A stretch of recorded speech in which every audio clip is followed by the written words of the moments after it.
Shalom Bapak Ibu Saudara yang dikasihi dalam Tuhan kita Yesus Kristus. Renungan kita pada kesempatan kali ini terambil dari Injil Matius pasal yang ke-6 ayat yang ke-19 sampai dengan ayat yang ke-24. Firman Tuhan berkata demikian: Janganlah kamu mengumpulkan harta di bumi ngengat dan karat merusakkannya, dan pencuri membongkar serta mencurinya. Tetapi kumpulkanlah bagimu harta di sorga. Di sorga ngengat dan karat tidak merusakkannya, dan pencuri tidak membongkar serta mencurinya. Karena di mana hartamu berada, di situ juga hatimu berada. Mata adalah pelita tubuh. Jika matamu baik, teranglah seluruh tubuhmu. Jika matamu jahat, gelaplah seluruh tubuhmu.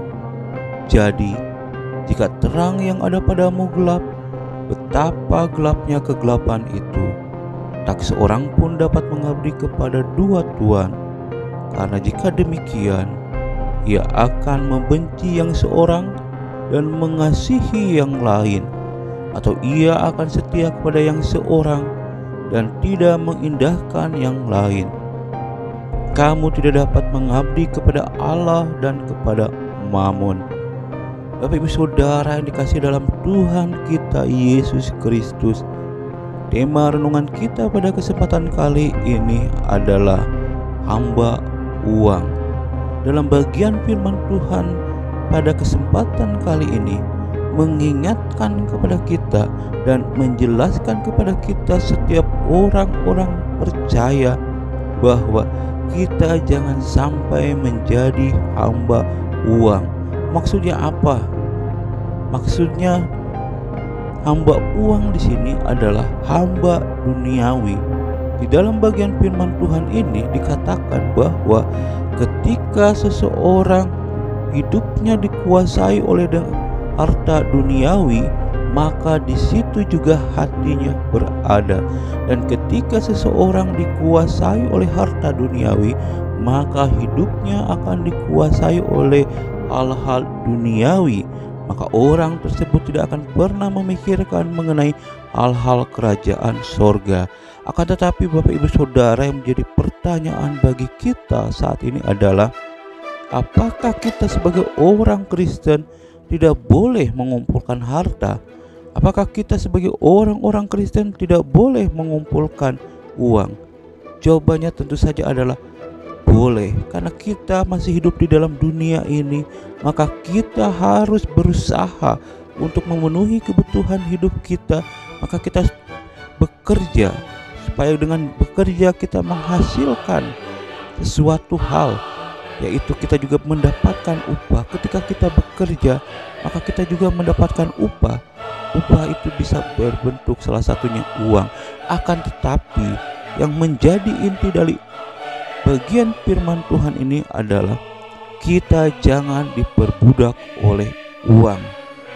Uang memang penting di dalam kehidupan setiap orang, tetapi jangan sampai uang menguasai hidup seseorang. Karena uang, orang bisa saling membenci. Karena uang, seorang teman bisa membunuh sahabatnya sendiri. Karena uang, banyak orang bisa mengorbankan keluarganya, dan banyak hal-hal negatif lainnya yang disebabkan oleh karena uang. Akan tetapi Bapak Saudara, uang itu memang penting bagi kehidupan kita. Akan tetapi kita sebagai orang-orang Kristen, sebagai orang-orang yang percaya kepada Kristus, kita jangan diperbudak oleh uang. Karena kalau kita diperbudak oleh uang, maka kita akan melupakan tujuan hidup kita yang utama, yaitu memuliakan Tuhan. Seperti firman Tuhan katakan di ayat yang ke-24, kamu tidak dapat mengabdi kepada Allah dan kepada Mammon. Di dalam bagian firman Tuhan ini menjelaskan kepada kita bahwa kita tidak bisa di saat yang bersamaan mengabdi kepada dua tuan, yaitu kepada Allah dan kepada harta duniawi. Mamon di sini menjelaskan yaitu mengenai harta duniawi. Harta duniawi salah satu bentuknya adalah uang.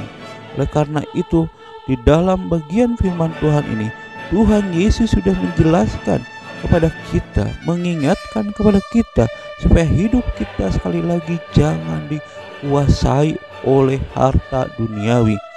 Karena kalau kita dikuasai oleh harta duniawi, maka disitulah hati kita berada. Seperti di dalam ayat yang ke-21 dikatakan, karena di mana hartamu berada, di situ juga hatimu berada. Saudara, firman Tuhan ini mengingatkan kepada kita supaya kita dalam hidup kita memfokuskan tujuan hidup kita hanya kepada Tuhan.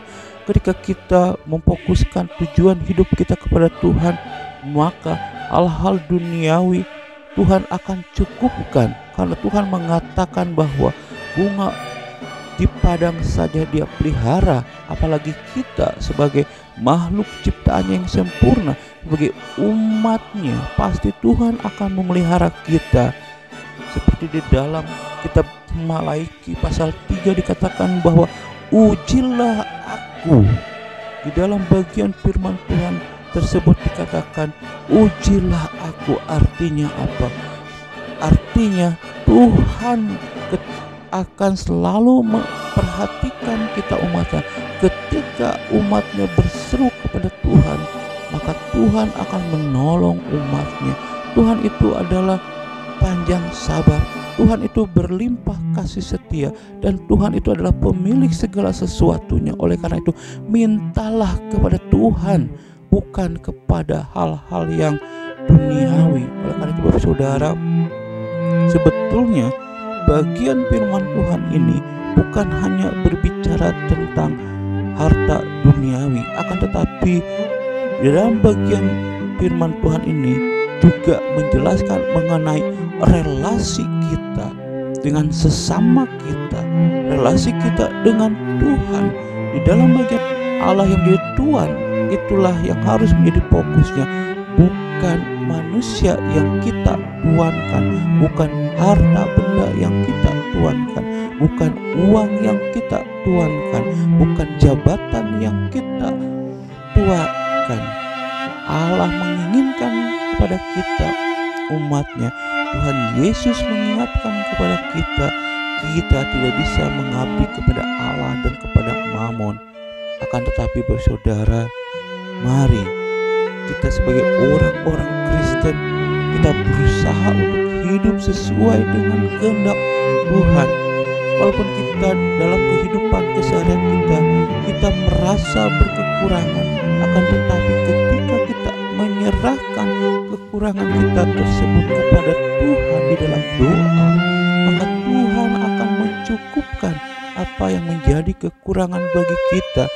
Ketika kita berada di dalam suatu permasalahan, di dalam pekerjaan, di dalam pendidikan, di dalam keluarga, ketika kita meletakkannya di bawah kaki Kristus, maka Kristus akan memberikan jalan keluar kepada kita. Akan tetapi kalau kita mengandalkan kekuasaan lain, kekuasaan manusia, kekuatan manusia, maka kita akan menjadi kecewa dan hidup kita akan jauh daripada Tuhan. Amin. Untuk kebenaran firman Tuhan pada kesempatan kali ini, saya akan berdoa untuk kita semua. Terima kasih Tuhan untuk kasih anugerah yang Tuhan berikan kepada kami. Terima kasih Tuhan bahwa Engkau mengingatkan kami melalui kebenaran firman Tuhan pada saat ini, di mana kami harus berfokus kepada Engkau sebagai Tuhan kami, bukan kepada hal-hal duniawi. Oleh karena itu Tuhan, tolong kami untuk kami boleh hidup seturut dan sesuai dengan kehendak-Mu. Di dalam nama Yesus kami sudah berdoa dan mengucap syukur. Amin.